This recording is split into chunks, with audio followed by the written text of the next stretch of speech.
tahu atau kami dengar nih bacaan-bacaan Quran, bacaan-bacaan sholat atau apapun yang mengindikasikan bahwa abang memang benar-benar dari Muslim. Coba. Oke.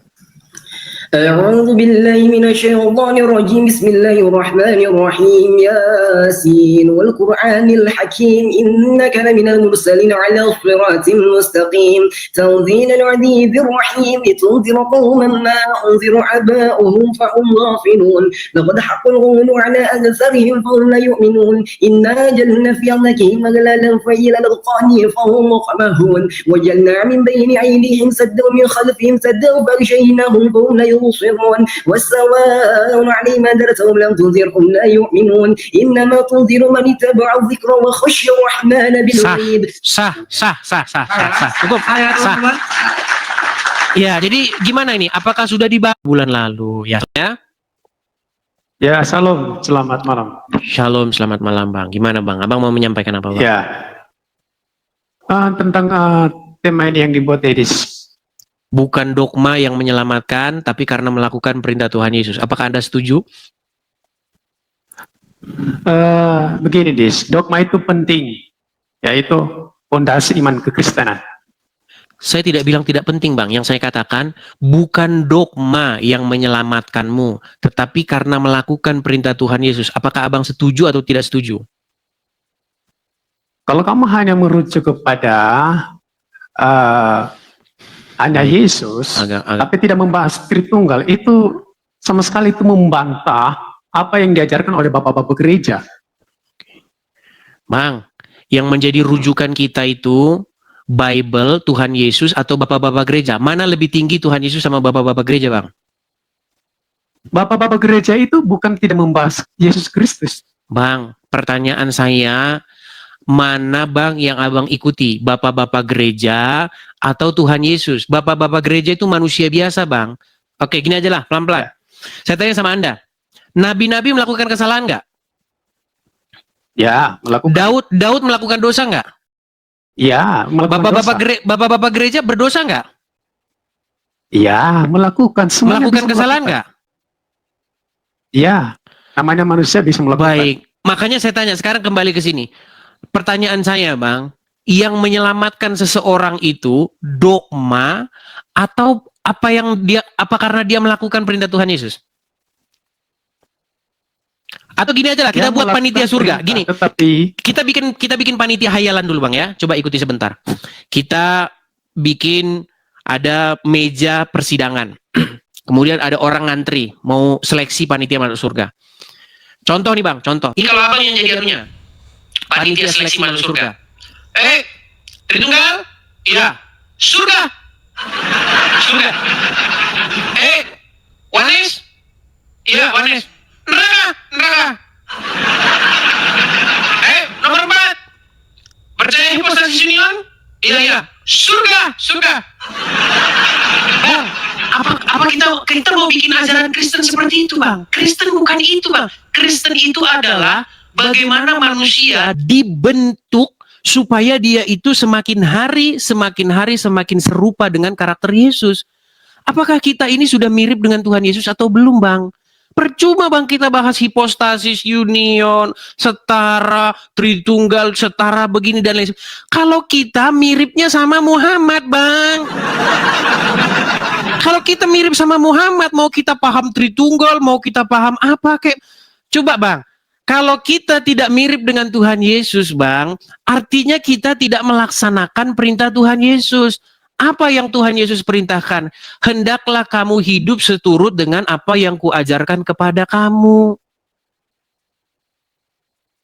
Coba Bang, kalau seseorang miripnya, coba sekarang saya tanya sama Anda, dia paham nih Tritunggal, dia ngerti hipostasis union, wah dalam hakikatnya begini, haripat, maripat, kurupat dan lain sebagainya. Tapi dia mirip sama Adolf Hitler, kira-kira gimana Bang? Nah jadi kalau ditanya, Adolf Hitler, tapi saya Tritunggal loh. Surga. Apa kayak begitu Bang ajaran Kristen? Coba sekarang saya tanya. Ya begini, ya memahami dogma doktrin itu Edis, ya kita tidak terlepas kalau kita membahas Yesus itu menyangkut kepada kristologi. Itu masuk pada dogma dan doktrin. Bang, Sama yang dikatakan saya oleh tidak Ellen Merrill mengingkari. tadi malam. Saya tidak mengingkari itu. Ini kalian yang salah paham. Yang saya tanya itu, Bang, manusia diselamatkan oleh karena dogma yang ada di kepalanya atau karena dia melakukan perintah Tuhan Yesus? Atau karena dia percaya mengasihi Tuhan Yesus? Ya bisa ya, perbuatan itu bukan sebagai penekanan ya. Kalau perbuatannya itu lari dari hal yang fundamental, seperti tadi malam ya, dogma itu ruwet versus ajaran yang sederhana ya, seperti tadi malam itu ya. Kalau kamu buat seperti itu, ajaran yang sederhana itu bisa merusak hal-hal yang fundamental. Di mana merusaknya? Ketika seseorang mengasihi Tuhan Yesus, dia ingin melakukan menjalani hidup ini seperti yang Tuhan Yesus contohkan, di mana merusaknya? Merusaknya begini, hal yang fundamental itu seperti ya, Edis mengatakan di beberapa video Edis ya tentang 3 kurios. Ya, Edis mengatakan 3 kurios kan? Baik, saya akan kasih contoh. Silakan. Baik, tahu ketika Tuhan Yesus bertemu dengan perempuan Samaria di sumur Yakub? Ya, tahu, Yohanes. Oke. Ketika perempuan Samaria bertemu dengan Tuhan Yesus di sumur Yakub, apa yang perempuan Samaria itu katakan kepada Tuhan Yesus? Iya. Apa perkataan apa menurut katanya? Edis itu? Bukan menurut saya. Coba apa? Iya, kan Edis mengutip apa di situ? Perempuan Samaria itu berkata, "Ya Tuhan, sekarang aku tahu bahwa Engkau seorang nabi." Betul nggak? Ya. Kata Tuhan di situ maksudnya apa? Tuhan pencipta alam. Bukan. Kata Tuhan di situ maksudnya kata kurios, kata sapaan kepada orang yang dihormati. Betul? Atau Tuan, Ya, bahasa itu Indonesianya kurios. Tuan. Tuan. Kata-kata Tuhan dengan kata Tuan ini udah saya bilang 100-an kali, itu kata yang sama. Nah, ketika perempuan Samaria tersebut berkata, "Ya Tuan," atau "Ya Tuhan," atau "My Lord," atau "Gusti" lah, anggap aja dia orang Jawa lah. Anggap aja Tuhan Yesus orang Jawa, perempuan Samaria juga orang Jawa. Maka perempuan itu akan berkata, "Gusti, sekarang saya tahu bahwa Engkau seorang nabi." Ketika perempuan Ya. Samaria itu berkata bahwa dia tahu bahwa Yesus seorang nabi, "Oh, neraka kau, neraka. Karena kamu cuma bilang Yesus nabi aja. Oh, neraka kamu, neraka. Neraka. Apakah ada di situ dikatakan kamu mengimani Tritunggal enggak? Ada enggak begitu? Enggak. Makanya ketika Tuhan Yesus berjumpa dengan perempuan Samaria itu mengasihi Tuhan Yesus dan mengundangnya untuk datang ke kampungnya. Apa kata Tuhan Yesus? Apakah bencana ada pada dia? Tidak. Tetapi keselamatan ada pada mereka, orang-orang Samaria tersebut. Karena perempuan tersebut mengakui Yesus sebagai nabi yang akan datang. Kenapa kita ini kok ribet-ribet? Pemahaman seseorang itu bertahap. Apa ada di situ dibilang, perempuan Samaria, kau mengimani Tritunggal nggak? Hipostasis union kau paham nggak? Paham nggak? Apa ada seperti itu? Atau satu lagi contoh, saya kasih satu contoh lagi. Ketika Tuhan Yesus disalibkan bersama dengan 2 orang lainnya yang juga disalibkan. Apa kata seorang yang di sisi Tuhan Yesus? Dia bilang begini, "Ya Yesus, ingatlah aku apabila Engkau datang kembali sebagai Raja." Apa kata Tuhan Yesus? Apakah Tuhan Yesus bilang, udah belajar Tritunggal belum? Udah paham belum kamu hipostasis union? Udah paham belum? Apakah ada seperti itu, Bang? Nah, bukan maksudnya begitu, Edis ya. Bukan maksudnya begitu. Di surga nanti apakah ditanya begitu? Bukan begitu maksudnya, Edis. Ya, Bang, makanya saya bilang, kita ini Bang. kan membahas Ya, kita silakan. doktrin dan dogma itu kan kita harus tahu apa seperti bagaimana Allah itu. Melalui doktrin itu kita harus mengenal dia. Ya kan? Contoh saya berandai-andai ya, saya ingin tanya kepada Edi, saya ini berandai-andai. Bang, mengenal Allah, mengenal Bapa di surga bukan lewat doktrin, Bang. Mengenal Bapa di surga itu dengan perantaraan Tuhan Yesus. Jika kita mengasihi Yesus, maka kita mengasihi Bapa di surga. Jika kita taat tunduk kepada Yesus, maka kita taat tunduk kepada Bapa di surga. Yang saya bilang tadi Pak Edis, mengenal Allah bukan Bapa yang saya maksudkan. Bagaimana kita mengenal Allah itu? Harus Tritunggal. Bukan harus Tritunggal, Edis. Nah, terus kalau kau aja bilang tidak, yang ngapain kau lanjut-lanjutkan? Kalau kau saja bilang tidak, kenapa kau harus lanjut-lanjutkan? Iya, di dalam doktrin itu ada konsep Tritunggal. Benar tidak? Oke Bang, Ya. saya tanya dulu sama Bang. Bang, Saya, sebentar, saya ini berandai-andai, saya katakan bukan orang percaya dan saya tidak mengenal kekristenan. Ini nantinya Edis akan memahami apa yang dimaksud dengan dogma dan doktrin. Saya ingin berandai-andai, saya bukan yang dikatakan bukan orang percaya, saya berandai-andai saja. Saya ajukan pertanyaan kepada Edis. Menurut Edis, siapakah Yesus Kristus di dalam Alkitab? Mesias. Sang Mesias. Dan kenapa disebutkan kepada dia yang lain, Yesus anak Allah, Yesus anak manusia? Menurut Edis bagaimana? Anak manusia karena memang betul-betul manusia. Mesias dia sebagai yang diurapi. Dengan Anak bersalam-salam. Allah, Ya. ya bagaimana? Anak Allah itu bagaimana? Bukan cuma Yesus saja Bang yang anak Allah, Yesus anak tunggal Allah. Orang-orang yang membawa damai itu juga disebut sebagai anak-anak Allah. Kita ini Saya tanya yang lain. Saya tanya ini pribadi kepada Yesus. Kan dia dalam Alkitab disebut kepada dia Yesus anak Allah. Bang, anak Allah itu ungkapan Sang Mesias merujuk kepada kitab Daniel. Anak Allah yang maha tinggi yang akan memerintah dunia untuk selama-lamanya nanti di kedatangannya yang kedua. Maksud saya itu begini loh Bang, keselamatan itu bukan karena kita paham dogma-dogma seperti itu Bang. Tadi kan sudah saya bilang Bang, seandainya ada panitia masuk surga, bukan itu ujian sekolah teologi Bang, bukan ujian masuk surga. Kalau ujian sekolah teologi mungkin seperti itu, tergantung pun teologimu apa. Kalau teologimu Wanes nanti lain lagi. Kalau teologimu yang beda, denom beda teologi Bang. Bang, udah cukup berantem soal dogma, udah cukup berantem soal teologi Bang. Sekarang udah tahun Teologi 2025. Sekarang Nah, ini itu udah salah Edis sebenarnya di sini ya, bukan teologi Wanes. Nah, kalau dikatakan Wanes itu aliran, bukan teologi. Oke, Ya, itu baik. udah salah sih. Sekarang saya tanya dulu lah, biar kita nggak panjang-panjang dah. Gini Bang, jangan mengira bahwa saya itu saya itu anti terhadap Tritunggal, anti terhadap, bukan Bang. Begini Bang, saya itu hanya ingin kita itu fokus supaya apa? Supaya kita itu memberitakan kepada orang-orang yang belum mengenal Injil, supaya apa? Supaya mereka menerima dulu Tuhan Yesus. Begitu Bang. Jangan kita cocolin dogma-dogma. Sedangkan dogma-dogma sendiri aja kalian juga ribut-ribut. Sekarang saya tanya, siapa orang yang mencetuskan rumusan Tritunggal? Tertulian, bahasa apa? Mencetuskan Oke, Tritunggal. Tertulian. Ya, Tertulianus. Oke, Tertulianus. Anda tahu nggak bahwa Tertulianus itu akhirnya meninggalkan konsep Tritunggalnya itu? Ya, itu bukan itu kan itu, tapi tetap mencetuskannya itu kan bukan hal apakah Tertulianus meninggalkan atau tidak. Aduh, susah ini orang. Bang, saya ulangi satu kali lagi.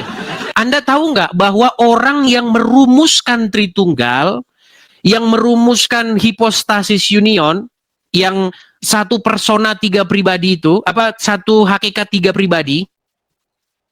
Tahu? Itu saya bacakan sajalah kepada Anda ya. Saya sudah bilang tadi, saya sudah jawab itu. Sebentar, saya kutipkan saja kepada Anda. Kalau Anda ini memfokuskan kepada dogma, saya tidak menginikan Anda. Cuma kalau Anda memaksakan bahwa saya harus seperti Anda, itu yang tidak ini. Sebentar ya, saya tampilkan dulu ya. Silakan. Sebentar.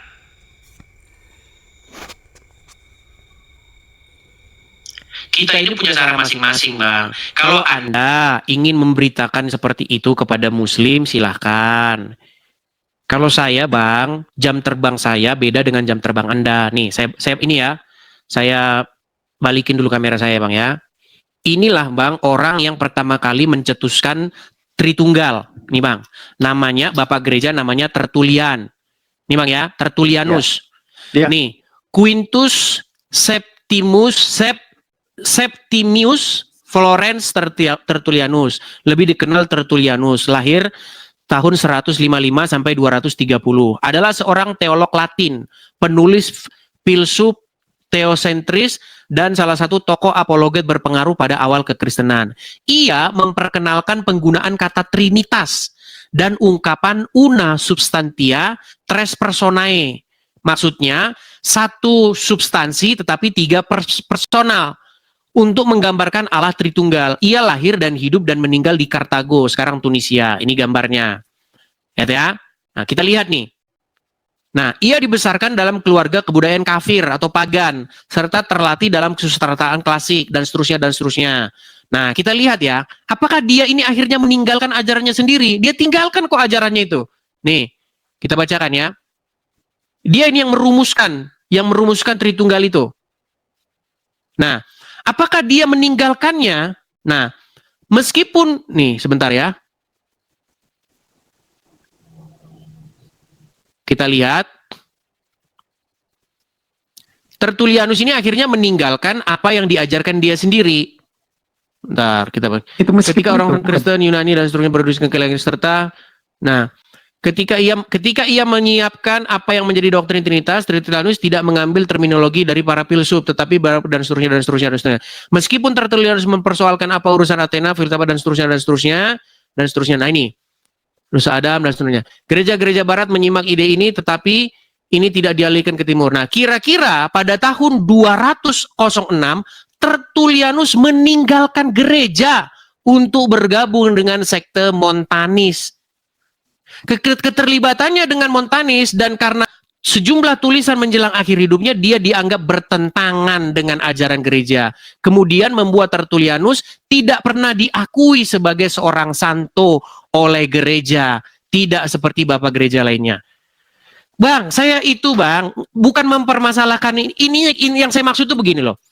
Anda mau memberitakan pemahaman Anda tentang ini dan itu, silahkan. Seolah-olah Anda sudah pernah ngelihat Allah, silahkan. Anda mau lihat Allah itu begini, terdiri dari ini, kayak orang Islam, terserah. Seolah-olah Anda udah pernah pergi ke surga, terus Anda lihat Tuhan itu kebagi 3, begitu kan, di sana ada 3 dia. Bang, saya kasih contoh ya, sederhana nih. Ada seorang, taruhlah nenek-nenek atau kakek-kakek. Dia tidak bisa baca bang, nggak bisa baca tulis. Kemudian Anda beritakan kepada dia tentang Injil. Supaya apa? Supaya dia menerima Yesus sebagai Tuhan dan Juru Selamatnya, supaya dikasihinya. Dan melakukan perintah-perintah Tuhan Yesus. Dia nggak ngerti Tritunggal. Nggak ngerti dia Duinatur, nggak ngerti dia Tres Personae tadi, nggak ngerti. Kira-kira dia diselamatkan nggak bang? Tidak. Iya, makanya kau di bawah sana. Nah, itulah. Iya, tidur sana kau di bawah sana. Iya. Ya, teman-teman ya, makanya saya bilang teman-teman, mereka ini teman-teman adalah orang-orang yang mengutamakan dogma, mengutamakan doktrin ketimbang perbuatan, iman dan perbuatan. Padahal percuma Anda mau ngerti itu semua, Anda jangankan Anda ketemu Tuhan sekalipun, Anda dikasih tahu ada 3 bagiannya di situ, tapi kalau Anda tidak melakukan perintahnya, Anda tetap saja dilemparkan neraka. Yang paling penting itu adalah apakah kita melakukan apa yang diperintahkannya. Salomo, dia pernah berbicara dengan Tuhan. Salomo. Tetapi apa jatuhnya? Dia jatuh kepada penyembahan berhala. Maka Salomo itu kan penyembah berhala itu. Di dalam Bible, Salomo itu seorang penyembah berhala. Dia karena banyak istri, akhirnya dia mengikuti sesembahan-sesembahan para istri-istrinya itu. Makanya dia jatuh kepada penyembahan Dagon, penyembahan Moloch. Seperti itu. Sekalipun engkau pernah berbicara dengan Tuhan, tetapi kau tidak melakukan perintahnya, maka kamu akan bernasib sama seperti Salomo. Aduh. Makanya yang paling penting itu sebenarnya teman-teman, ini loh. Bukan dogma yang menyelamatkan, tetapi karena melakukan perintah Tuhan Yesus. Makanya teman-teman, sudahkah kita mirip dengan Tuhan Yesus hari ini? Itu pertanyaan kita setiap hari. Gitu loh. Kalau hari ini kita selek sama orang, benci sama orang, sudahkah kita mirip dengan Tuhan Yesus? Apa yang Tuhan Yesus katakan? Jikalau engkau datang dan berdoa, tetapi di hatimu belum kau tuntaskan dengan saudaramu, nggak bisa. Supaya amarah kita ini jangan sampai melewati matahari tenggelam. Artinya kalau matahari tenggelam, maka amarah kita usai. Seperti itu. Apakah kita hari ini dendam kepada orang lain? Apakah hari ini kita misalnya kita nggak menghakimi ya, karena kita ini semua memang masih bergumul untuk lepas dari dosa-dosa. Kita tidak menghakimi satu sama lain. Tapi apa? Supaya kita diajarkan, supaya setiap hari semakin mirip dan serupa dengan Tuhan Yesus seperti itu. Itu inti ajaran kekristenan, dan itu yang ingin saya ajarkan. Saya ingin mengajarkan itu, sesimpel itu. Masalah nanti dia mau tahap kepemahaman bagaimana Tuhan itu ada dibagi berapa, terbagi 3 kayak apa terbagi 6, ya terserah dia gitu loh. Gitu ya teman-teman ya, ayo.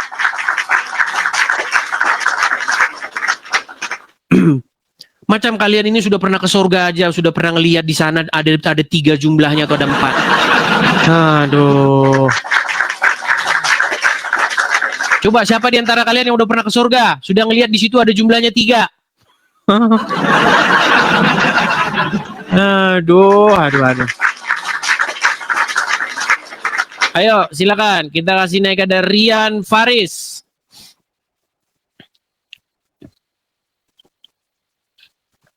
Silakan Rian Faris, nyalakan kamera dulu.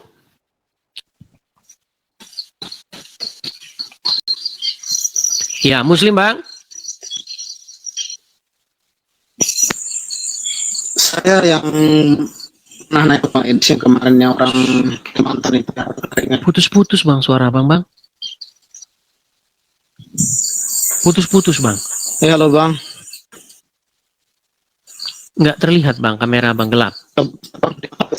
Oke, nanti perbaiki dulu ya, dulu. Ya, saya turunkan dulu. Ada yang ngomong nih, kamu udah mirip dengan Yesus belum? Berarti nggak kawin katanya, berarti nggak menikah. Inilah yang saya bilang, memang kalau kadrun, kalau baca Bible ini memang mereka ini memang harus disembuhin dulu. Teman-teman, Tuhan Yesus tidak pernah melarang orang untuk menikah. Tetapi apa yang Tuhan Yesus juga katakan, ada orang yang terpanggil supaya dia fokus betul-betul sehingga dia memilih untuk tidak menikah. Nggak masalah. Ketika saya katakan, jika seorang Muslim ingin mirip sama Muhammad, apakah saya katakan dia harus tinggal di Arab? Kan tidak. Karena Muhammad tidak pernah mengajarkan Muslim yang sejati tinggal di Arab. Enggak. Tetapi ketika kamu mirip sama Muhammad, maka kamu akan melakukan apa yang Muhammad contoh-contohkan. Muhammad tidak pernah mencontohkan supaya orang wajib tinggal di Arab. Enggak ada. Tuhan Yesus tidak pernah mencontohkan supaya orang wajib tidak menikah. Tidak. Begitu teman-teman. Makanya baca Bible. Jikalau kamu tidak sanggup hidup selibat. Hidup dalam selibat itu maksudnya hidup sendiri. Kalau kamu tidak sanggup hidup sendiri, supaya kamu tidak terjerat oleh dosa, maka menikahlah. Sekarang banyak orang sok-sokan. Ya kan? Tidak sanggup dia hidup selibat tetapi dipaksa, maksa. Akhirnya apa? Akhirnya begitu terus. Apa nggak banyak skandal-skandal seperti itu? Banyak contoh-contoh, makanya buka Bible itu begitu loh. Ayo silakan. Oke, kita kasih naik ada Asyar. Ya silakan Asyar. Ya, bentar ya. Ya silakan nyalakan kamera Asyar. Muslim ya Bang ya?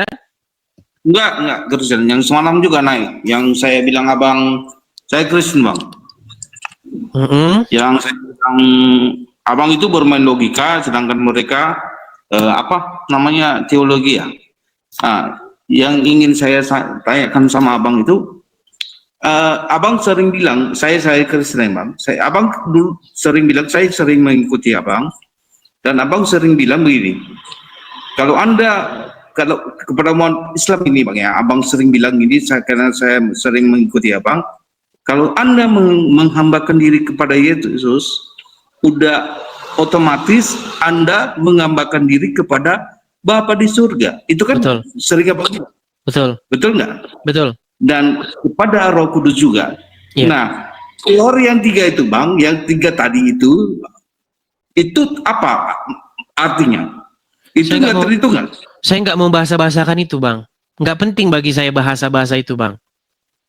Oh gitu ya. Iya, karena begini Bang. Karena begini.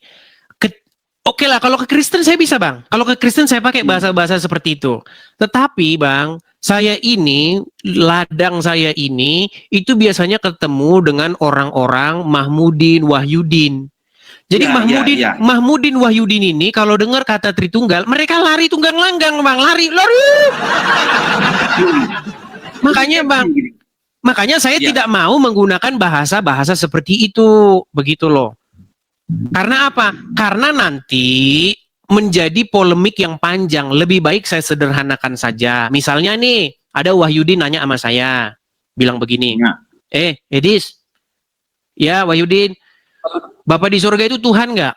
Iya. Kenapa kau tidak mentuhankan dia saja? Katanya. Kenapa kau ikut mentuhankan Yesus? Kau tuhankan juga Roh Kudus. Saya jelasin sama dia, Wahyudin, mentuhankan itu artinya membuat dia sebagai Tuan atau Tuhan kita, majikan kita, sehingga kita menghamba mengikuti dia. Itu maksudnya mentuhankan. Nah, kalau mentuhankan Bapak berarti kan mengikuti perintahnya. Ya. Nah, perintah Bapa di surga ini apa? Supaya mengikuti Yesus, supaya taat patuh kepada Yesus. Berarti taat patuh kepada Yesus, menuhankan Yesus, itu sebenarnya yang menuhankan Bapa itu. Nah, kemudian sekarang Roh Kudus. Roh Tuhan ditaruh di hati kita. Ya. Ketika roh Tuhan menguasai hati kita, menguasai pikiran kita, roh yang daripada Tuhan itu, spirit yang daripada Tuhan itu, akan menginsafkan kita dari dosa-dosa. Sehingga roh itu akan ngomong, walaupun kita nggak dengar suaranya, walaupun dia akan mengajak begini. Ada duit itu jatuh, dompet orang. Betul. Kalau nggak ada Roh Kudus, itu dompet masuk kantongmu. Itu kalau nggak ada Roh Kudus.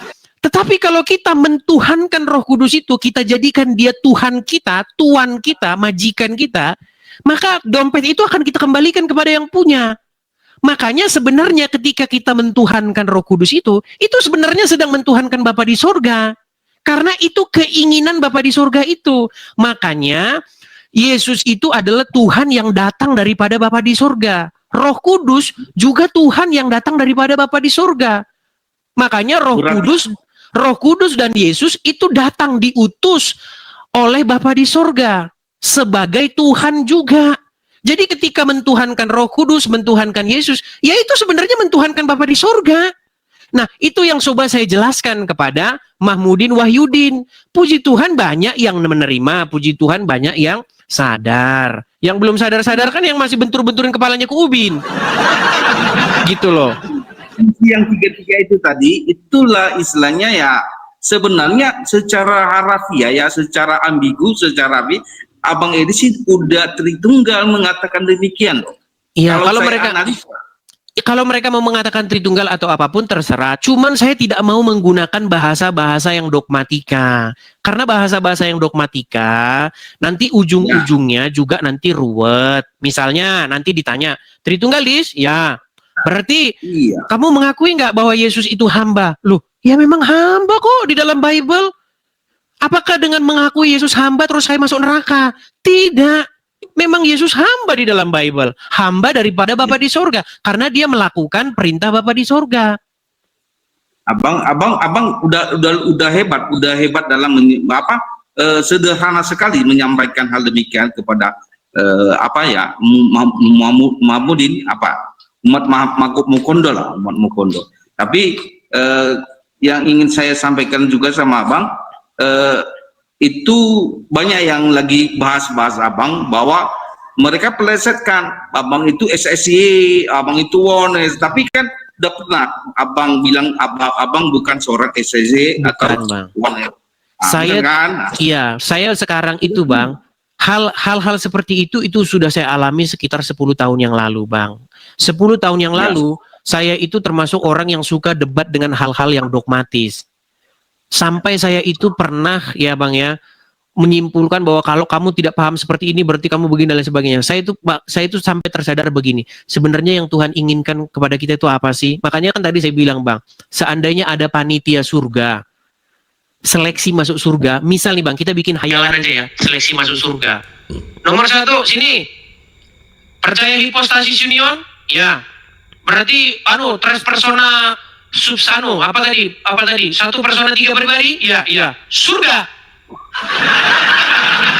Nomor 2, percaya nggak kamu bahwasanya Yesus punya duit natur? Tidak. Neraka.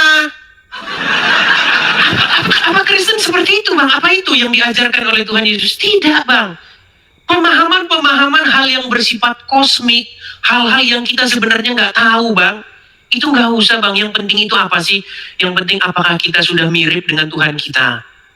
Kita mirip dengan Tuhan kita atau kita mirip dengan Wahyudin?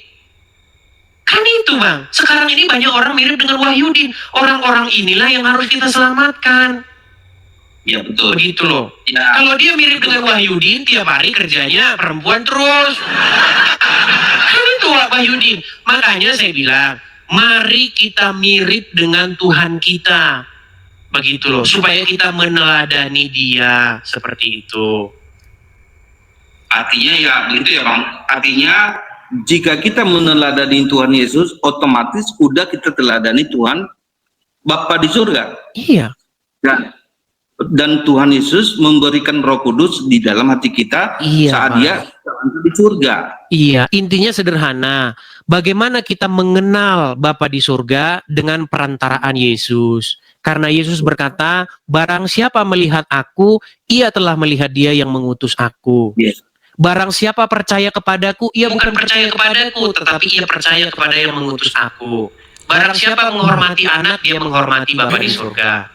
Begitu, Bang. Jadi Yesus bukan Tuhan yang lain, Bang, tetapi dia Tuhan yang diutus oleh Bapa di surga menjadi Tuhan kita. Bapa di surga itu Tuhan kita, Bang, majikan kita.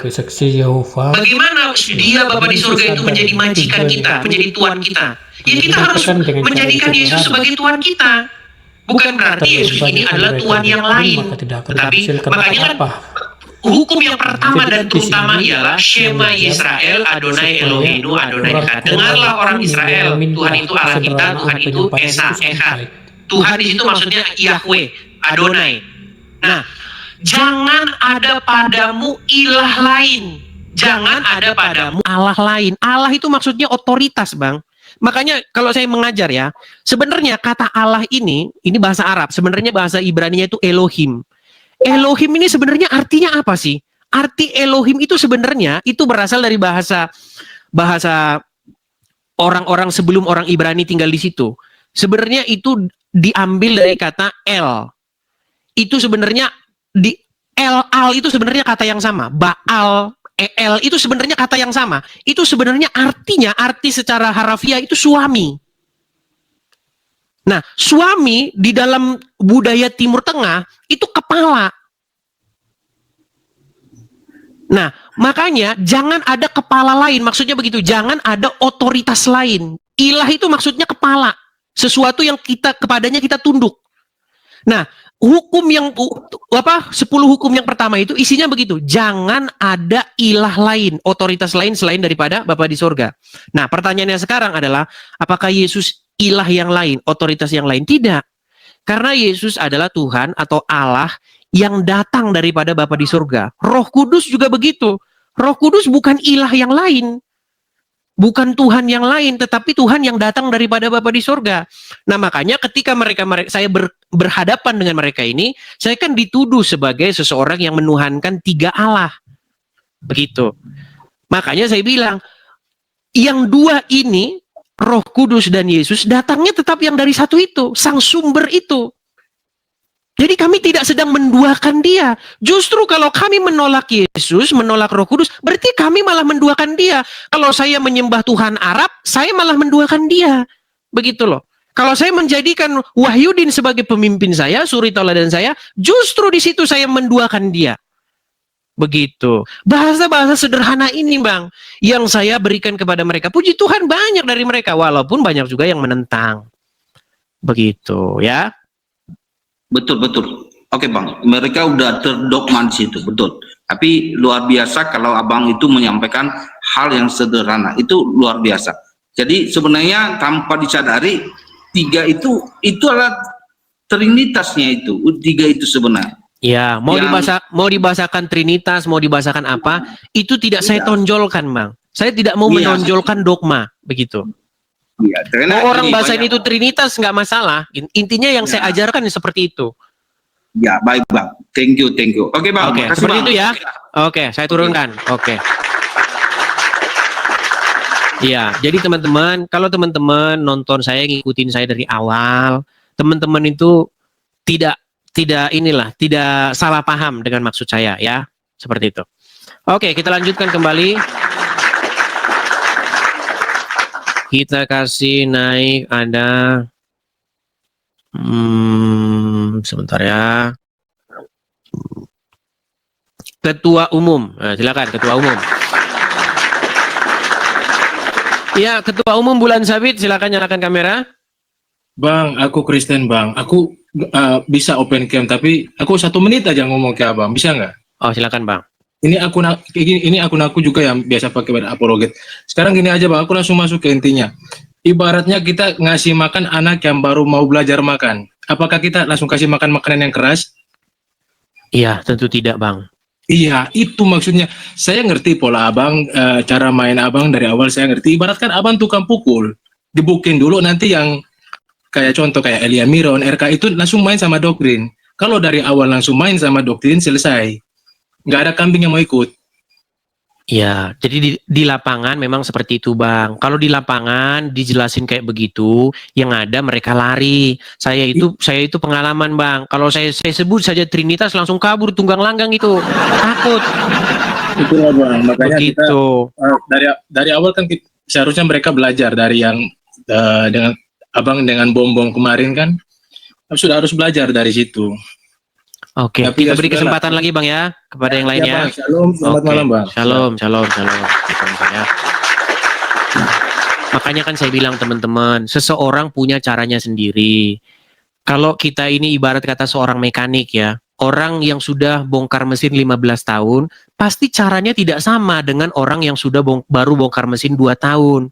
Nah, janganlah saling menyalahkan, karena seseorang terbentuk berdasarkan jam terbangnya, begitu loh. Jangan memaksakan metodemu dengan metode orang, begitu. Nggak sama metode kita berbeda, begitu ya.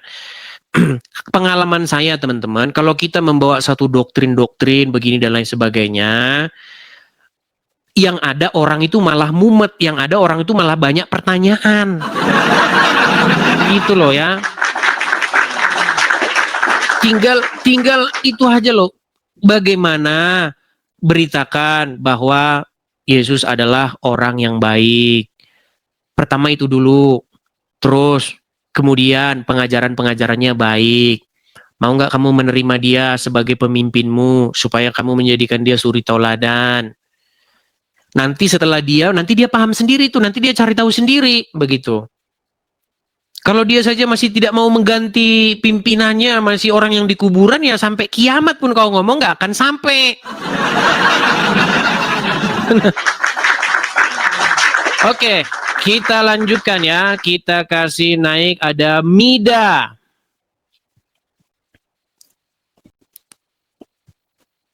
Silakan Mida, nyalakan kamera.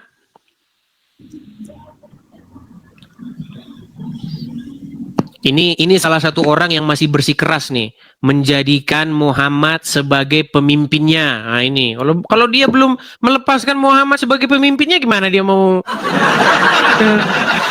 Dis, Mida, langsung aja Dis. kapan kamu mengganti Muhammad sebagai orang yang memimpinmu? Ya ngapain Dis? Orang Yesus aja nggak tahu di dalam Yohanes pasal 15 ayat 25 nggak ngerti mana Taurat mana Zabur. Oke. Ngapain? Sekarang begini Mida. Sebentar, tenang, Mida. Kalau saya ini kan host, cobalah kamu saya pimpin biar tertib. Atau kamu yang hostnya, atau kita ganti, atau gimana? Atau kita tukar? Boleh. Oke, Mida. Sekarang begini, kita ngomong yang sederhana-sederhana aja, nggak usah yang ruwet-ruwet. Begini, kalau orang Muslim yang sejati, maka dia harus membuat dirinya itu patuh, tunduk, mengikuti Muhammad, taat kepada Muhammad. Dan dia akan meneladani Muhammad, sehingga dia mirip dengan Muhammad. Betul atau salah itu?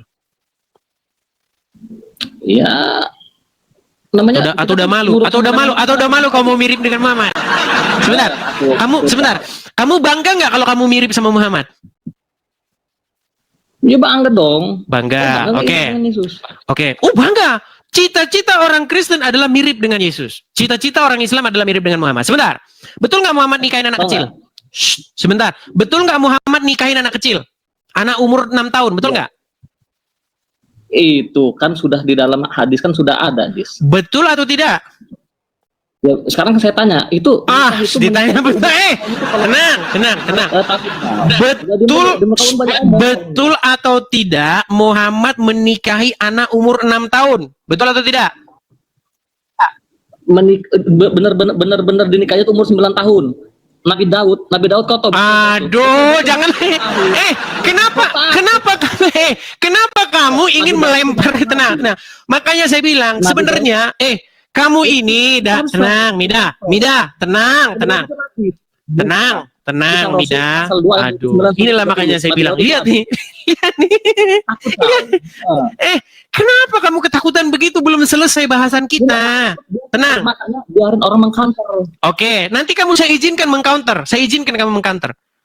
Baik. Pertanyaan saya sama kamu. Betul atau salah Muhammad menikahi anak umur 6 tahun dan bersetubuh dengan dia saat anak itu berumur 9 tahun? Umur 9 tahun, kau jangan menyamakan ras. Betul atau tidak? Itu dulu dijawab. Betul atau tidak? Itu dulu dijawab. Betul. Baik, betul. Artinya, sekarang saya tanya. Kamu ingin sebentar? Kamu pengen mirip dengan Muhammad kan? Kamu pengen mirip dengan Muhammad kan? Pengen nggak? Dengan Nabi Daud. Oke. Ya. Kalau kamu pengen mirip dengan Muhammad, kira-kira kalau kau laksanakan itu sekarang, dijemput nggak kau sama polisi sekarang? Ya, kau jangan samakan hukum zaman dulu dengan hukum zaman sekarang. Oke, berarti tidak relevan. Tidak relevan berarti sekarang. Coba kau relevan. Sebentar. Berarti sekarang tidak relevan lagi. Musuh Nabi Muhammad yang Mida. Berarti sekarang saya tanya, berarti kalau ada orang yang sekarang ingin mencontoh Nabi, ingin mirip seperti Nabi, kira-kira melawan hukum nggak? Kira-kira itu sebagai sesuatu yang buruk nggak? Kalau sekarang itu nggak bisa, kau jadi lantas nggak relevan. Berarti sekarang tidak relevan lagi. Berarti mencontoh Nabi mirip sama Muhammad untuk sekarang itu tidak relevan lagi. Nah, sekarang saya balikan. Nabi Daud gimana? Itu memperkosa Batseba itu umur 9 tahun sudah melahirkan Salomo. Baik. Itu menurut Talmud Babilonia. Saya jawab. Jadi teman-teman, makanya saya bilang kalau orang masih menjadikan Muhammad sebagai pemimpinnya, dia masih seperti Mida ini. Dengarkan Mida. Kamu bertanya kepada Nabi saya. Daud itu adalah nabi. Oke. Banyak Kristen yang bilang Nabi Daud bukan nabi. Itulah orang Kristen. Saya jawab. Baik. Daud di dalam Bible dia seorang nabi. Daud di dalam Bible dia seorang raja.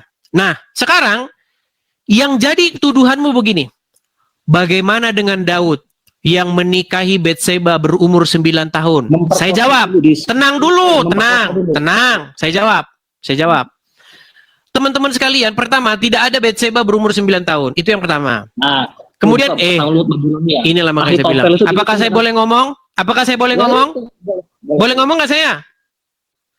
Pertama, tidak ada di dalam Bible bahwasanya ketika Daud mengintip Batseba, itu umur Batseba berumur 9 tahun. Batseba istri Uria, itu tidak disebutkan dia berumur berapa. Tetapi Daud karena matanya memang jelalatan, karena matanya mengintip Batseba, akhirnya dia jatuh ke dalam dosa sehingga suaminya ditaruh di pasukan paling depan sehingga mati, dan akhirnya Daud bisa mengambil istri orang. Pertanyaannya, ada nggak kalian yang pernah ke gereja di sini itu dijadikan contoh?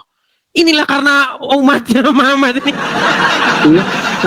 Dengar, tenang. Saya belum selesai. Biarkan saya selesai, Mida.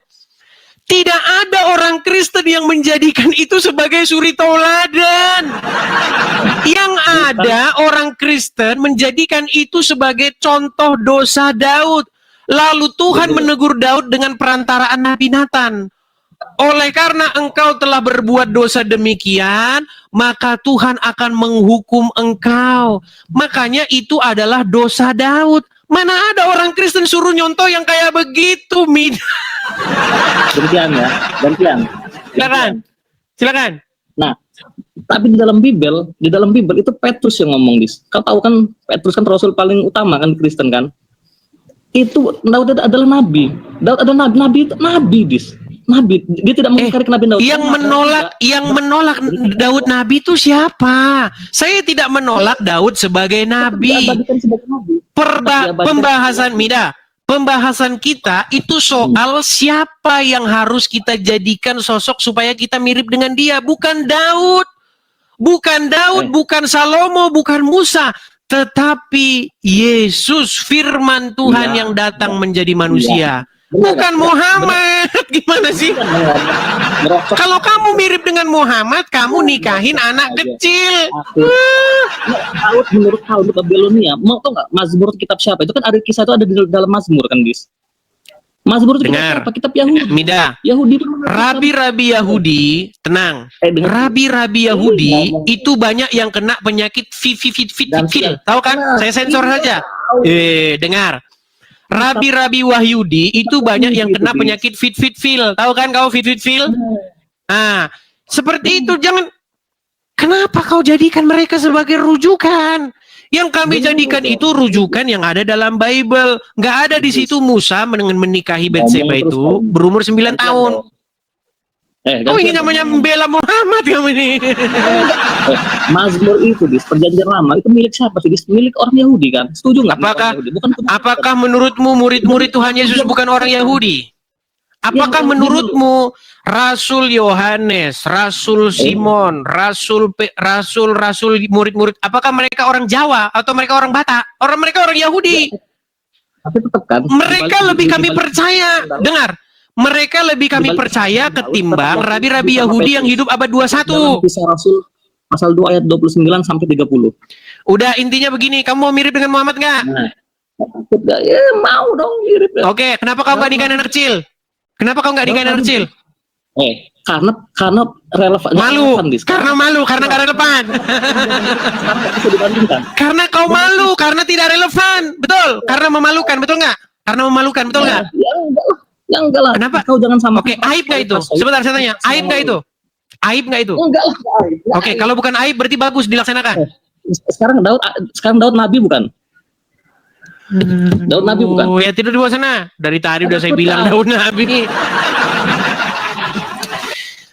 Saya heran ya dengan mereka ini ya. Yang kita bahas itu adalah Kristen menjadikan manusia mirip dengan Sang Kristus.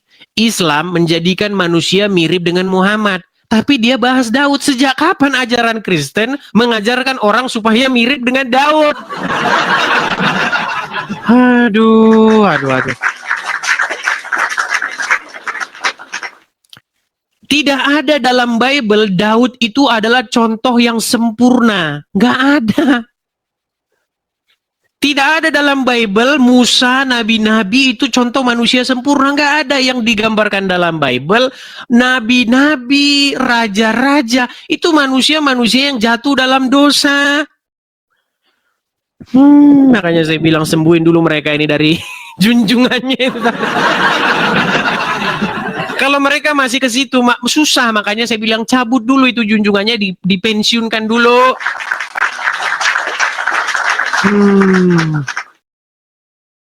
Banyak teman-teman yang kejang-kejang di bawah ya. Teman-teman, kemarin sekalipun saya ada debat dengan Elia Miron, kami tetap bersahabat kok, nggak ada kami saling bermusuhan. Coba tanya sama dia. Makasih Bang Tobias, terima kasih. Bang Tobias, terima kasih. Bang Tobias, sorry ya, saya belum balas pesan karena terlalu banyak pesan yang masuk, Bang Tobias. Nanti saya balas pesannya. Teman-teman sekalian, walaupun kemarin saya ada debat dengan Elia Miron, coba lihat di video terakhirnya. Di video terakhirnya kami saling bersahabat kok. Enggak ada kami. Debat, perselisihan pendapat, itu biasa. Yang penting kita tidak gontok-gontokan, seperti itu ya. Oke teman-teman ya, jadi kalau teman-teman lihat kemarin di video-video terakhir, kita tetap bersahabat ya, seperti itu. Oke, kita lanjutkan kembali. Ada Rian Badut. Oke, silakan Rian Badut. Ya, Rian Badut ini sudah beberapa kali teman-teman diskusi dengan kita, cuman sayang seribu sayang dia masih pengen mirip sama Muhammad dia nih. Ya Rian, silakan Rian. Wih, profilmu kok sudah Natal Rian? Waduh, gaswat nih Rian ini. Halo Rian. Ah, tidur dia teman-teman. Coba saya bisukan ya. Teman-teman bisa dengar nggak dia tidur? Sebentar.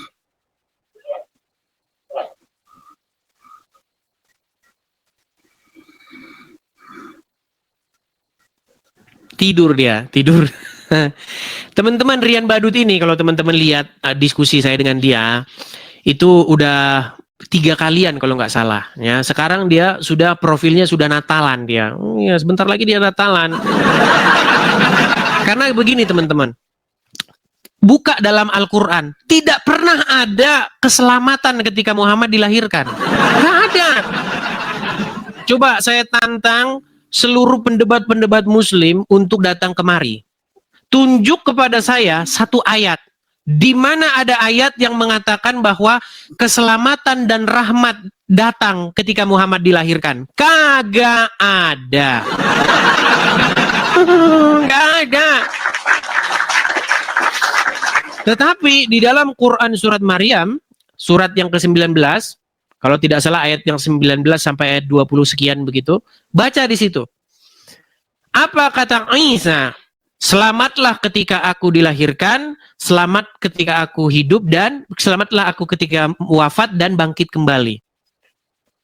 Saya tunjukkan lagi ya teman-teman. Nanti kalau nggak ditunjukkan kita katanya fitnah. Karena banyak mereka-mereka ini tidak membaca Al-Qur'annya, terjemahannya. Baik, kita buka ya. Quran, surat Maryam.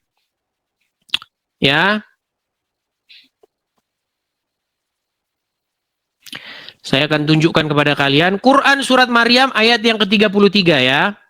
Supaya mereka tahu bahwa ada ayat selamat ketika Nabi Isa dilahirkan. Baik. Lihat ya. Bentar teman-teman. Tapi selamat ketika Muhammad dilahirkan nggak ada. Tidak pernah ada ayat yang mengatakan selamat ketika Muhammad dilahirkan. Sebentar ya, kita akan bacakan satu persatu. Oke, saya tampilkan di layar ya. Kelihatan ya, kita mulai dari surat Maryam ayat 30. Kelihatan? Artinya, Isa berkata, sesungguhnya aku ini adalah hamba Allah. Walaupun hamba Allah ini ya, terserah lah, ini kan Isanya Muslim ya. Dia memberiku kitab Injil dan menjadikanku seorang nabi. Terus. Dan dia menjadikan aku seorang yang diberkati di mana saja aku berada. Dan dia memerintahkan kepadaku mendirikan sholat, menunaikan zakat, dan seterusnya. Ini Muslim lah ya. Oke, terus. Perhatikan ini. Dia berbakti kepada ibuku dan seterus. Nah ini. Ayat 33-nya ya. Ini ayat 33-nya nih. Dan kesejahteraan semoga dilimpahkan kepadaku pada waktu aku dilahirkan. Pada waktu aku meninggal dan pada waktu aku dibangkitkan hidup kembali. Jelas ini ayatnya. Ada di dalam Al-Quran keselamatan ketika Muhammad dilahirkan. Ada? Sampai kiamat kau cari gak bakal ada. Gimana? Oke, kita kasih naik ada... bentar ya. Kita kasih naik ada Sony Saputra. Oke, Sony Saputra tidak naik. Kita kasih naik ada Zal. Silakan Zal. Silakan nyalakan kamera. Halo Zal. Yap, halo Dis. Ya, silakan nyalakan kamera. Muslim ya? Iya dong. Oke, silakan. Betul nggak tidak ada ungkapan keselamatan ketika Muhammad dilahirkan dalam Al-Quran? Undang sini Dis, nanti kamu tuh lempar bola aku ke bawah lagi. Oke, tuh sudah saya undang. Sudah saya undang untuk menyalakan kamera. Silakan. Oke Zal, lanjut yang tadi dikit ya Zal ya. Lanjut yang tadi dikit. Yang mana tuh? betul atau tidak, ini kan Desember ini kan Natal, ya kan? Betul atau tidak, tidak ada di dalam Al-Quran ayat yang mengatakan kesejahteraan ketika Muhammad dilahirkan. Di dalam Al-Quran, ya nggak ada kayaknya. Nggak ada. Ada tidak kesejahteraan ketika Nabi Isa dilahirkan? Ada sebagai Ada. ungkapan menghormati. Iya, Beda sama artinya ketika Isa ibnu Maryam dilahirkan berarti ada kesejahteraan, betul? Ya, kesejahteraan Iya, ada. berarti boleh nggak mengucapkan selamat atas kelahiran Isa anak Maryam? Tanggal berapa lahirnya, Dis? Masalah tanggal jangan dulu. Boleh tidak mengucapkan selamat atau keselamatan atas lahirnya Isa putra Maryam, Isa Al-Masih? Nggak ada ngarang tuh, Dis. Natal itu ada ngarang tuh, Dis. memang mereka ini teman-teman mempercayai Nabi Isa aja mereka nggak mau. Ih, Nabi Isa alergi. Kenapa sebentar? Kenapa orang Muslim alergi dengan Nabi Isa? Kenapa? Bukan alergi, aku nanya tanggal berapa Yesus dilahirkan. Sebelum kita membahas kelahiran, sebelum kita bahas tanggal, boleh tidak mengucapkan selamat atas kelahiran Nabi Isa? Natal itu artinya Maulid, sama seperti itu. Apa namanya, hari kelahiran, peringatan hari kelahiran, Maulid, Milad, Natal itu. Oke, boleh nggak mengucapkan Milad atau Natal kepada Nabi Isa? Masalahnya Natal itu kan nggak jelas asal-usulnya. Sebelum Dimanapun kita membahas, tenang. Sebelum kita membahas hari Natal itu kapan tepatnya, boleh tidak mengucapkan selamat hari Natal? Tidak boleh, karena nggak jelas itu alasannya. Jadi orang-orang Muslim ini udah benci kepada Nabi Isa. Itu kan mempromokan agama yang nggak jelas. Ya sudahlah Zal, intinya saya cuma mau bilang begitu. Intinya, Bahwasanya dari awal sampai akhir deh, bahwasanya lumayan ya. Urusan di dalam internalmu lumayan ini ngeri juga ya. ya, kalau namanya urusan internal itu dalam Islam juga banyak urusan internal. Ada-ada saja kamu. Coba sekarang saya tanya. Mendasar. Tenang. Islam masalah Tuhan udah final. Beda Kristen masalah ketuhanan. Sedangkan Muhammad aja sampai sekarang Rob atau bukan aja kalian belum final kok. Gimana? Muhammad Rob atau bukan? Sebentar, saya tanya. Muhammad Rob atau bukan? Bukan, udah dijawab. Ya, kau konsili dulu sana. Konsili dulu masalah Muhammad Rob atau bukan. Satu bilang Rob, satu bilang bukan. Ayo silakan. Iya. Teman-teman sekalian, sebenarnya ada satu hadis ini yang yang saya tunjukkan saja hadisnya ya. Jadi orang-orang Muslim itu kan sering mengira bahwasanya kan tadi ada ayat kan yang mengatakan keselamatan atasku pada saat aku dilahirkan, pada saat aku wafat dan dibangkitkan hidup kembali. Nah, umat Muslim kalau ditanya apakah Nabi Isa itu sudah meninggal, nanti mereka akan pusing sendiri. Saya akan kasih tunjuk ada satu hadis ya, teman-teman. Nih, kelihatan teman-teman? Oh, saya balik dulu badan saya ya. Nih, teman-teman nanti bisa mencatat ini. Nih, saya bacakan ya. Sahih Muslim 3347 telah menceritakan kepada kami Muhammad bla bla bla bla bla bla ya. Dari asik dan seakan-akan masih melihat Rasulullah SAW menceritakan seorang nabi, perhatikan nih, menceritakan seorang nabi dari para nabi yang dilukai oleh kaumnya. Lalu beliau mengusap darah dari mukanya sambil mengatakan, wahai Robku, ampunilah kaumku karena mereka tidak mengetahui. Ini hadis ini sangat identik dengan bagaimana yang tertulis di dalam Injil ketika Tuhan Yesus disalibkan, ya, berlumuran darah begitu ya. Lalu apa kata Tuhan Yesus dari atas kayu salib? Ya Bapa, ampunilah mereka karena mereka tidak tahu apa yang mereka perbuat. Ini mirip sekali hadis ini. Nah, ini kalau ditanya Muslim, siapa nabi yang berkata, yang wajahnya berlumuran darah, lalu mengatakan ampunilah kaumku karena mereka tidak tahu apa yang mereka perbuat. Ini Muslim ini pusing pasti. Itu hadis palsu. Itu tidak seperti itu. Jadi makanya teman-teman, mereka ini teman-teman, ketika mereka mengatakan bahwa Putra Maryam, kita jangan bilang Yesus dan Isa ya, nanti karena akan berdebat di situ nama. Kita bilang Putra Maryam lah, sama-sama dengan anak Maryam ya.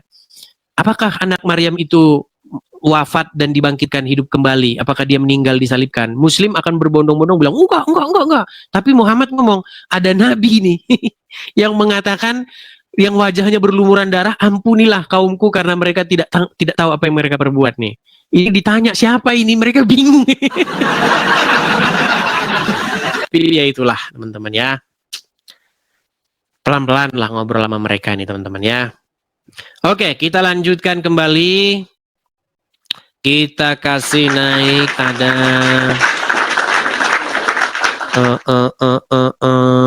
sebentar ya. Muhammad Gandhi. Oke, Muhammad Gandhi. Silakan Muhammad Gandhi. Oh, Singa Yehuda malahan. Ya, Singa Yehuda, silakan nyalakan kamera, Bang. Mungkin saya dia. Ya, shalom sebentar, mana nih kameranya nih? Mana saya bantu dari sini ya, Bang ya. Ya, silakan. Bisa nih, bisa. Oke, sip. Nah, ini dia. Ya, gimana, Bang? Kristen ya, Bang ya? Iya, dari nama sudah jelas ya. Oke, gimana, Bang? Ya, terima kasih Bang Edis. Akhirnya bisa dinaikkan juga. Lama juga nunggu. Tadi nggak ketiduran sama yang satu. Bobo dia. Jadi gini, boleh ya saya menyampaikan apa yang saya ketahui lah ya. Silakan, Bang. Nah, memang ada banyak orang bertuhan, ada banyak orang beragama, tapi tidak bertuhan, Bang Edis. Ya kan? Ada banyak orang mengira beragama itu sama dengan bertuhan. Ya toh. Ini orang Kristen saya bicaranya ya, bukan orang agama lain. Ada banyak orang Kristen beranggapan beragama itu sama dengan bertuhan. Jadi kalau dia beragama Kristen, dia sudah bertuhan Yesus. Menurut saya beragama itu berbeda. Ya, kalau orang beragama itu orientasi kerohanian dia itu adalah melakukan ritual agama. Misalkan kayak masuk gereja, pelayanan, berdoa, baca firman Tuhan. Tetapi kalau orang bertuhan itu adalah orang yang orientasi kerohanian dia adalah melakukan firman Tuhan. Nah, itu dua hal yang berbeda. Makanya ketika orang beragama saja, dia itu hanya akan mentok di gereja, tidak akan ke surga dia itu. Ya, karena Yesus Kristus berfirman pada Matius 7:21, bukan setiap orang yang berseru kepadaku Tuhan, Tuhan akan masuk dalam kerajaan surga, melainkan dia melakukan kehendak Bapa-Ku yang di surga. Kehendak Bapa itu kan melakukan firman-Nya. Oke kan? Nah, kemudian di 1 Yohanes 2:6, Yesus Kristus juga berfirman mengatakan, barang siapa berkata bahwa ia ada di dalam dia, ia wajib hidup sama seperti Kristus telah hidup. Ini berbicara perilaku, melakukan firman, bukan dogma ya. Jadi kalau menurut saya Bang Edis, kalau orang mau ingin dogma, sebenarnya mereka lebih bagus belajar sama ahli Taurat orang Farisi ya. Mereka jagoan dogma itu. Tapi kalau kita mau beriman kepada Yesus, tuntutannya adalah melakukan firman Tuhan. Karena di dalam Lukas 18 ayat 8, Yesus Kristus lagi-lagi berfirman mengatakan, ia akan segera membenarkan mereka, akan tetapi jika anak manusia itu datang, adakah ia mendapati iman di bumi? Tadi sudah saya bahas itu, Bang. Semuanya tadi sudah saya bahas. Baik. Oke, pesannya sudah kami terima, Bang. Tadi juga sudah saya bahas itu di awal-awal. Nah, ini yang kita bawa, Bang. Saya itu ingin menyampaikan pesan bahwasanya, makanya tadi kan ayat yang Abang kutip itu kan supaya kita hidup sebagaimana Kristus telah hidup. Nah, inilah Bang pesan yang sederhana dan sesimpel itulah Bang yang saya bawa kepada orang-orang kaum tetangga sebelah. Karena mereka ini pengennya bukan hidup seperti Kristus. Mereka pengen hidup seperti Adolf Hitler. Nah, itu loh Bang, pesan yang simpel ini loh Bang yang mau saya bawakan. Jadi kan begitu Bang Edis. Saya dengan Bang Edis, anggaplah kita ini penginjil jalanan Bang Edis. Jadi kita tidak terlalu banyak teori. Yang kita tahu apa yang dituliskan di dalam Alkitab, firman Tuhan itu harus kita kerjakan.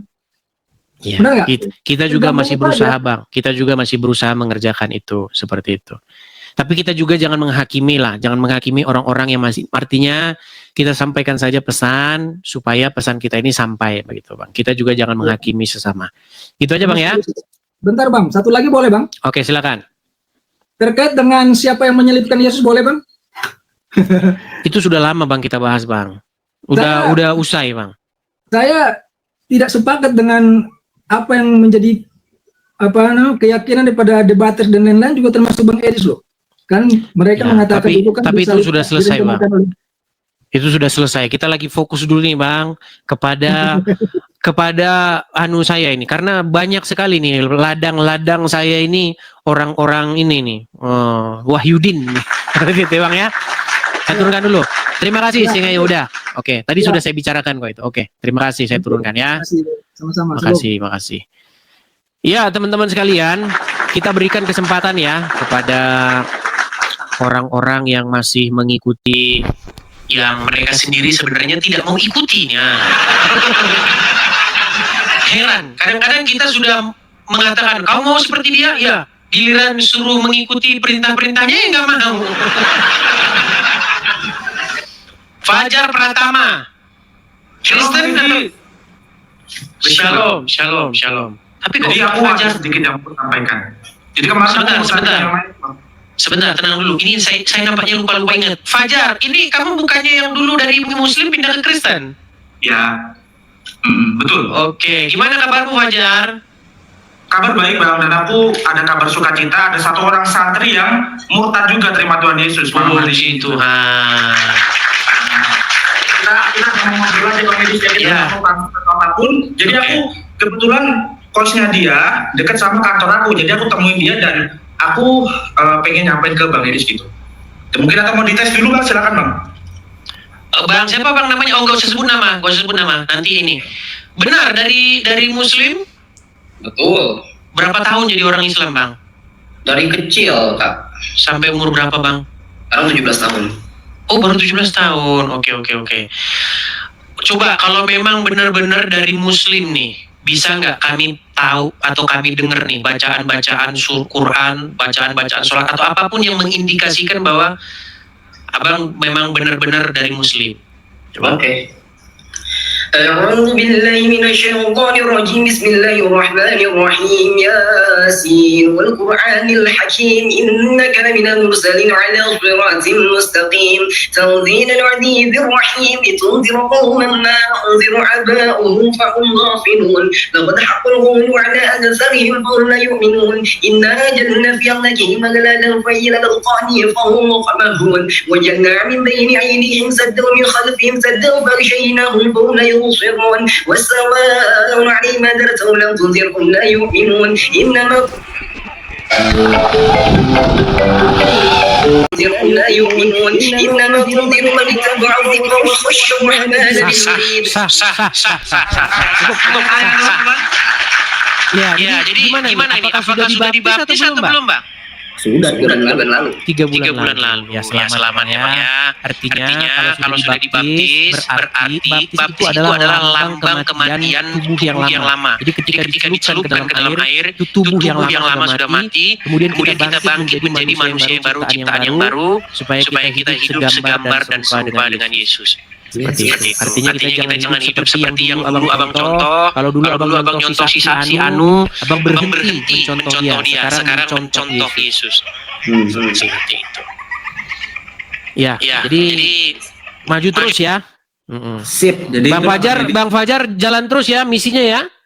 Ya Bang ya. Jadi aku sekalian kerja tadi ketika aku live juga kan. Sekarang juga aku masih belajar ya sama Pastor Jeki juga. Sedikit-sedikit lah ikut-ikut diskusi gitu. Dan dia ada DM aku, saya juga santri Bang murtad. Dan kebetulan kos dia itu nggak jauh dari tempat di mana kantor cabang aku ini sekarang. Jadi aku jumpai, aku lihat dulu. Karena kita kan berhikmat juga Bang ya. Nah, mungkin nanti habis ini setelah habis naik dari Bang Edis ini aku akan buka live dan aku ajak ke studio supaya banyak teman-teman Kristen yang diberkati dengan santri yang sudah murtad ini gitu Bang. Ya. Dan kita pastikan bahwa tahun-tahun ini adalah tahun-tahun penuaian di mana banyak orang murtad dan menerima Yesus. Dia betul-betul santri Bang Edis. Amin. Ya, cuman pesan saya begini ya, Bang Fajar ya. Begini, di dalam Bible itu ada ayat yang bilang begini, orang yang baru bertobat itu jangan diberi mimbar dulu. Artinya begini, orang itu harus dibentuk dulu. Artinya orang-orang yang baru mengenal Tuhan Yesus, ilmunya kan masih sedikit. Begitu. Jadi supaya menerima banyak pengajaran dulu, biar tidak mengajar. Beda kalau di tetangga sebelah. Kalau di tetangga sebelah biasanya kalau ada mualaf langsung dia jadi ngajar gitu. Kalau kita sebaliknya. Mungkin buat teman-teman muslimu yang sekarang silakan. masih mencaci, menghina Yesus, mengutuk kekristenan, kamu sebagai santri, saya juga santri yang kita sudah sama-sama santri dan kita terima Yesus, apa pesan kamu? Pesan aku sih satu gitu, ketika memang kalian mau belajar dan mencari kebenaran, Anda akan menemukan itu. Kalau Anda berpikir kritis ya, jangan cuma taklid buta, iman buta gitu. Dan satu pesan lagi ya buat orang-orang yang ngakunya Kristen dari awal, ngakunya lulusan teologi, terus juga masuk Islam, malah saya sih lucu ngeliat Anda ya. Capek-capek mahal-mahal sekolah teologi, ujung-ujungnya minum air kencing onta. Jangan gitu. Kamu jangan terlalu frontal, nanti didatengin loh. Jangan terlalu. Makanya saya bilang Fajar, gini Fajar, perhatikan keselamatan jiwanya Fajar. Hati-hati Fajar, karena banyak sudurun-sudurun yang berbahaya loh. Jangan, hati-hati Fajar. Ini mentor. Makanya teman-teman ini mentor-mentor ini harus teman-teman perhatikan ya. Orang-orang yang baru menerima Tuhan Yesus, hati-hati perkataan karena nanti didatangi oleh ini ya. Tenang, artinya tenang Fajar, harus dikontrol ya, seperti itu. Oke, artinya perjuangan. Aku mumpung naik ya, aku mau sedikit pesan. Aku ini izin sekali Bang, aku bukan mau pansus, bukan atau hal apapun, mumpung naik.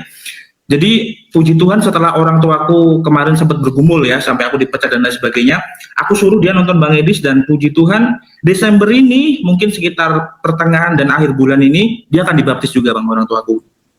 Ya Tuhan. Gitu. Jadi aku suruh nonton Bang Edis, aku suruh nonton Bang Jeki dan yang lain-lain, dan puji Tuhan dalam nama Yesus akhir tahun ini satu keluarga menjadi orang Kristen semuanya. Amin, luar biasa. Dan kita juga doakan dia sekarang masih dibenci orang tuanya, dia dibuang dan kami nggak sengaja berjumpa dengan kemurahan Tuhan. Jadi nanti doakan supaya saya bisa jadi mentor yang baik, dan nanti kita akan berikan masukan-masukan, jangan kasih alamat kita ke orang yang kita tidak kenal gitu. Dan mungkin ke depan nanti kita akan temukan dia dengan Bang Pen di Aceh, karena saya sudah bertemu juga dengan Bang Pen di Aceh, Bang Edis. Kita akan Natal ini kita akan reunian murtadin rencananya. Kita akan reunian murtadin Bang Edis. Kita akan reunian murtadin Bang Edis. tapi istilahnya itu jangan dibikin murtadin harusnya. Orang-orang yang bertobat. Iya. Orang-orang yang bertobat, yang hijrah meninggalkan orang dalam kubur. Jadi aku izin pesan, ini aku udah di kantor ya Bang, aku udah di studio aku, nanti mungkin Bang Edis lanjut terus, habis ini mungkin aku akan buka live, aku akan ngobrol sama dia, kita akan apa sih kalau podcast itu apa namanya sih, tanya jawab ya atau gimana sih? Iya, podcast gitu. Ya, podcast Q&A answer. Ya, kebetulan latar belakang kami sama-sama santri ya Bang. Kalau Bang Edis masih ingat saya dulu yang Bang Edis tes itu waktu di Tambang dulu. Gitu. Iya, saya ingat kok. Saya ingat. Gitu. Oke. Ya, semangat terus. Oke, maju terus ya Bang Fajar ya. Tim lapangan juga maju terus. Kita punya pekerjaan masing-masing. Oke, yang penting tetap biblikal ya. Oke, terima kasih. Saya turunkan Bang Fajar dan teman-teman. Oke. Bye. Ya teman-teman sekalian ya, mungkin karena kita sudah berapa lama ini teman. Ya saudara-saudara yang dikasihi oleh Tuhan, seperti yang sudah dijelaskan oleh Edis TV ini bahwa bukan doktrin yang menyelamatkan manusia, tetapi Kristuslah yang menyelamatkan manusia dari perbudakan dosa. Nah, menurut saya apa yang disampaikan oleh Edis TV ini benar adanya, bahwa sehebat apapun kita memahami atau menguasai doktrin tetapi tidak hidup di dalam Kristus, maka itu hanyalah kesia-siaan. Tanpa menjalani perintah Tuhan Yesus, tanpa mengikuti perintah Tuhan Yesus dan hebat dalam memberikan pengajaran dan doktrin, tapi satupun perkataan Tuhan Yesus tidak ada yang kita jalani, maka itu hanyalah sia-sia. Lebih baik orang bodoh yang hidup taat dan berkenan di hadapan Tuhan daripada orang pintar yang hebat tetapi tidak satupun ia taati perintah Tuhan Yesus, maka itu hanyalah kebodohan semata yang diajarkan. Artinya apa? Mereka hanya mengajarkan tentang yang menyenangkan telinga. Nah, oke, baik teman-teman. Ya, selain itu juga memang saya secara pribadi saya selalu tekankan bahwa tidak semua pengajaran Edis TV juga saya terima, karena memang ada hal-hal tertentu yang tidak bisa diterima. Kenapa? Karena tidak dijelaskan secara rinci, secara detail tujuan dia mengeluarkan statement-statement yang mungkin ya bagi kebanyakan orang, terutama orang Kristen, menyimpang dari ajaran kekristenan. Tapi di sini perlu diketahui lagi bahwa Edis TV punya tujuan kenapa dia menjelaskan tentang hal itu. Nah, kalau dia sibuk menjelaskan tentang doktrin-doktrin atau dogma, maka tujuan utamanya untuk memberitakan kabar keselamatan itu menjadi hilang esensinya, gitu. Itulah sebabnya Edis TV berusaha menjawab dengan jujur ketika ia berhadapan dengan saudara-saudara muslim itu sendiri. Oke teman-teman dan saudara sekalian, dan di akhir video, puji nama Tuhan,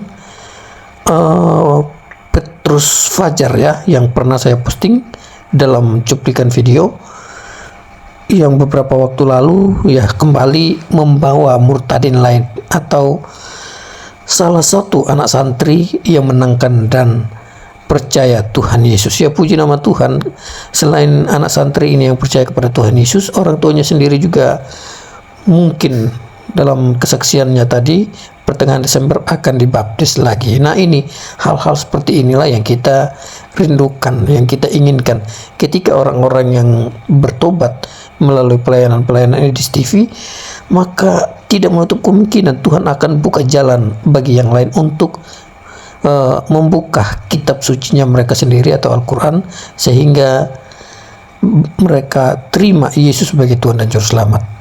Oke teman-teman, itu saja tanggapan saya atau pesan saya dari video ini. Kiranya Tuhan Yesus memberkati kita semua, dan jangan lupa like, komen, dan subscribe channel ini supaya semakin banyak dilirik oleh algoritma YouTube. Kiranya Tuhan Yesus memberkati kita semua. Shalom.